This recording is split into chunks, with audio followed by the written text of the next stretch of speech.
Welcome back to Primetime News. In this week's edition of the Business Review, we hear the story of Solaine's hair care. Here's Deidre Thomas.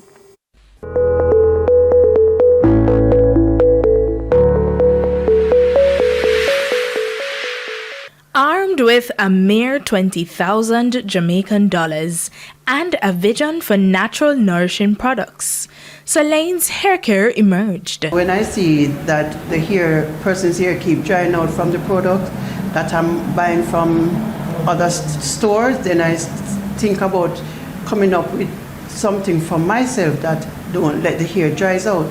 So that's when I come up with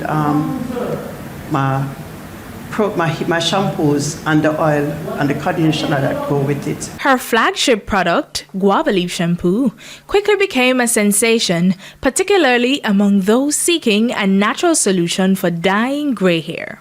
As for my hair, I don't dye my hair. Persons might ask if I dye my hair. No, I just use my guava leaf product right through to do my hair and keep it down. But as Solaine's hair care gained traction, she expanded her products line to include an after-cream solution for relaxed hair and a garlic-infused solution for various concerns, including baldness. We have the tuna shampoo for dreadlocks that detoxes the hair, causing not to have built up.